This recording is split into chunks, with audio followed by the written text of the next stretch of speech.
आप सभी को प्रेज द लॉर्ड। प्रभु यीशु मसीह के मधुर मीठे नाम में जय मसीह की। खुदा का धन्यवाद हो कि परमेश्वर ने एक बार फिर से अपने जीवित कलाम को लेकर आपके बीच में आने का अनुग्रह दिया। मैं खुदा को आदर देती हूँ।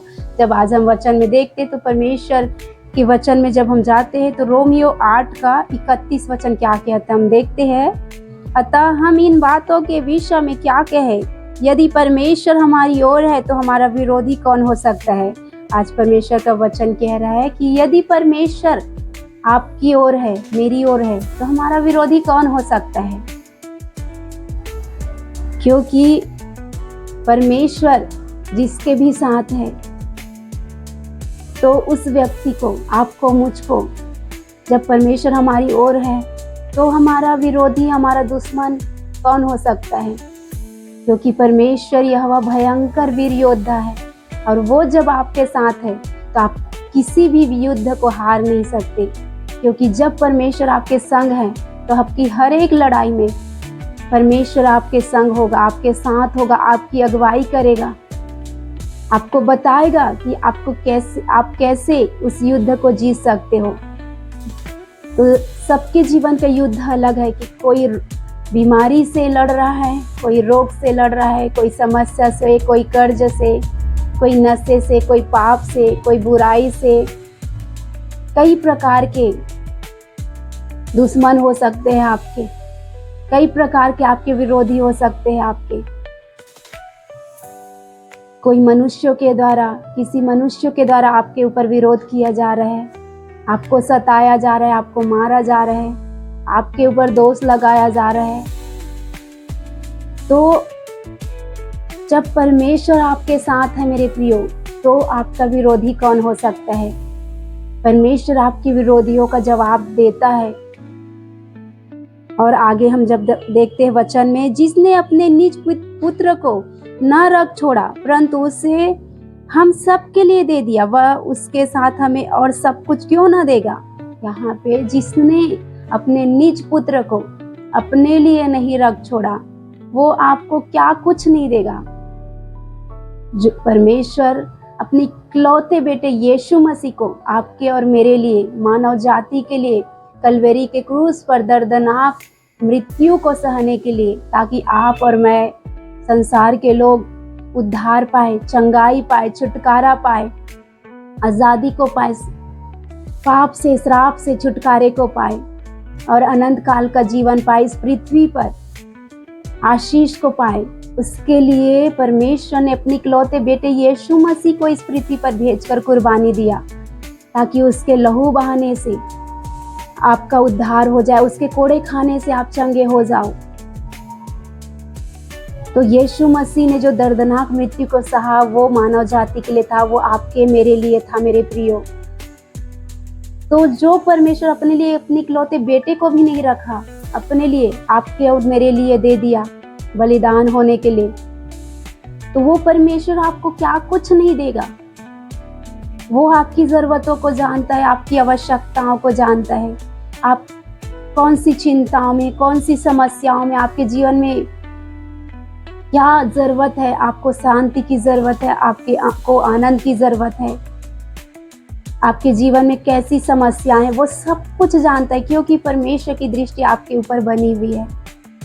हम मनुष्य परमेश्वर को नहीं देख पाते, लेकिन परमेश्वर हर घड़ी आपको देखता है मेरे प्रियो। और जो भी परमेश्वर के पास आता है और परमेश्वर को अपना उद्धारकर्ता ग्रहण करता है, अपना प्रभु ग्रहण करता है, उसे किसी भी बात में चिंता करने की आवश्यकता नहीं है।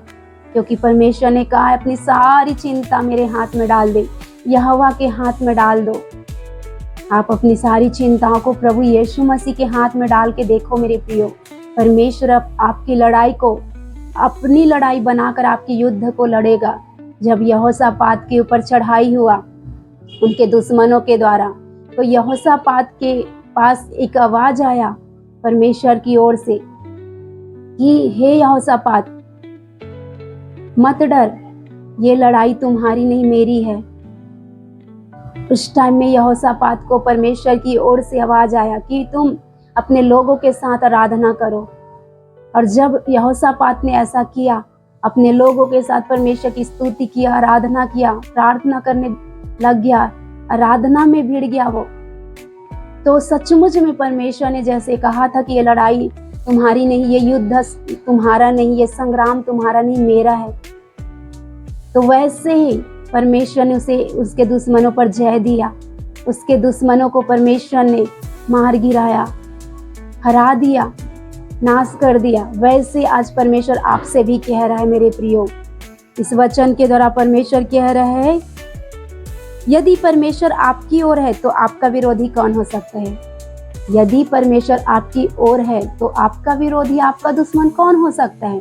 कोई रोग, कोई बीमारी, कोई कर्ज, कोई श्राप, कोई समस्या, कोई नशा, कोई बंधन आपको परमेश्वर की उपासना करने से, आराधना करने से नहीं रोक सकती है, क्योंकि परमेश्वर आपकी इन लड़ाइयों को लड़ेगा। लेकिन आपको क्या करना है?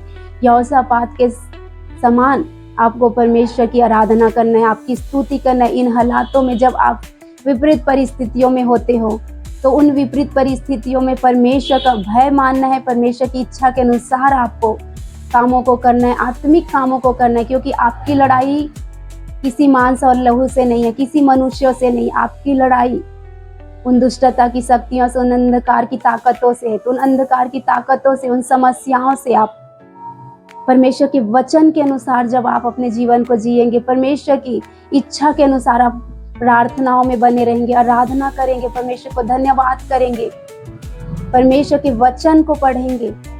जब आप परमेश्वर के वचन को पढ़ते हो तो आपकी समस्याओं का हल आपको परमेश्वर देता है। कोई ऐसी बात नहीं है जो बाइबल में, जो वचन परमेश्वर ने आपको दिया है, कोई ऐसी समस्या नहीं है कि परमेश्वर आपको उस समस्या से निकाल न सके। हर एक समस्या के लिए बाइबल में आपके लिए वो वचन है। उस वचनों के अनुसार जब आप चलेंगे, जो परमेश्वर आपको कहता है, तो खुदा आपके दुश्मनों पर आपको जयवंत करेगा मेरे प्रियो, क्योंकि वो महान सामर्थी परमेश्वर अपने बेटे यीशु को अपने लिए रख नहीं छोड़ा। जब वो अपने इकलौते बेटे को आपके लिए कुर्बान कर सकता है, आपकी चंगाई के लिए, आपके उद्धार के लिए, आपके अनंत काल के जीवन के लिए, आपके परिवार की संपन्नता और सफलता के लिए, आपको जयवंत जीवन देने के लिए, पवित्र जीवन देने के लिए, चंगाई छुटकारे से भरा हुआ जीवन देने के लिए, तो परमेश्वर आपको क्या कुछ नहीं देगा?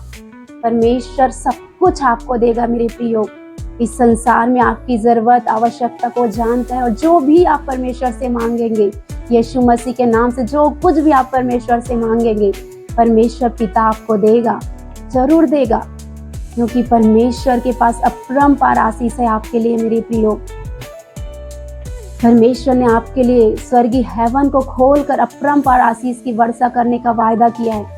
बस आपको इतना चाहिए कि आप अपने जीवन को ऐसे समय में, जब आपके विरोधी आप पर चढ़ाई कर रहे हैं, समस्या आप पर चढ़ाई कर रहे, रोग बीमारी आपके ऊपर चढ़ाई करे, कर्ज श्राप नशा आपके ऊपर चढ़ाई कर रहे, जादू टोना तंत्र मंत्र के द्वारा आपके ऊपर दुश्मन चढ़ाई कर रहे, तो आपको चाहिए कि आप प्रभु की उपस्थिति में आए, परमेश्वर की इच्छा के अनुसार वचन को पढ़े, प्रार्थना करे, आराधना करे, परमेश्वर को धन्यवाद करे, और परमेश्वर आपकी लड़ाई को लड़ेगा। क्योंकि मैं नहीं कह रही हूँ, परमेश्वर कह रहा है यहाँ पे कि क्या कुछ नहीं देगा आपको, सब कुछ देगा खुदा आपको। आपको शांति की जरूरत है, परमेश्वर आपको शांति देगा। आप डिप्रेशन हो, परमेश्वर आपको आनंद देगा, आपको चैन की नींद देगा, सब कुछ देगा परमेश्वर आपको। तो इसीलिए परमेश्वर के वचन के द्वारा आपका जीवन होना चाहिए। और यहाँ पे परमेश्वर का वचन 35 वचन में कहता है, 34 वचन में, फिर कौन है जो दंड की आज्ञा देगा? मसीह ही है जो मर गया वरन मुर्दों में से जी उठा और परमेश्वर के दाहिनी ओर है और हमारे लिए निवेदन भी करता है। आज कौन है जो आपको दंड दे सकता है? प्रभु मसीह यीशु तो आपके लिए निवेदन कर रहा है, परमेश्वर की दाहिनी ओर स्वर्ग में वो आपके लिए निवेदन कर रहा है। तो कौन है आपको जो दंड दे सके? आज प्रभु यीशु मसीह आपसे बेहद प्रेम करता है मेरे प्रियो। आपको परमेश्वर यीशु मसीह बहुत ज्यादा प्यार करता है, क्योंकि यहाँ पे यीशु मसीह स्वर्ग में भी आपके लिए निवेदन कर रहा है, प्रार्थनाएं कर रहे हैं। और यहाँ पे 35 वचन देखते हैं, कौन हमको मसीह के प्रेम से अलग करेगा? क्या क्लेश, संकट या उपद्रव या अकाल या नंगाई या जोखिम या तलवार? कौन है जो आपको मसीह के प्रेम से अलग कर सकता है? कोई नहीं है। ना कोई रोग, ना कोई बीमारी, ना कोई तंगी, ना कोई अकाल, ना कोई समस्या आपको मसीह के प्रेम से कोई अलग नहीं कर सकता है। अगर आप परिपक्व हो, आप प्रभु से प्रेम करते हो, परमेश्वर की आज्ञाओं को पालन करते हो, परमेश्वर की इच्छा के अनुसार अपने जीवन को जीते हो, तो कोई भी नहीं है, कोई भी समस्या आपको प्रभु के प्रेम से अलग नहीं कर सकता है। क्योंकि जगत में कोई ऐसा प्रेम करने वाला कोई मनुष्य नहीं है जो प्रभु यीशु मसीह के समान आपको प्रेम कर सके। तो प्रभु की वचन के द्वारा परमेश्वर आपको आशीष दे, आपका जीवन परमेश्वर को भावता हुआ जीवन हो, आपके दुश्मनों पर परमेश्वर आपको जयवंत करे। आप सबको प्रेज द लॉर्ड।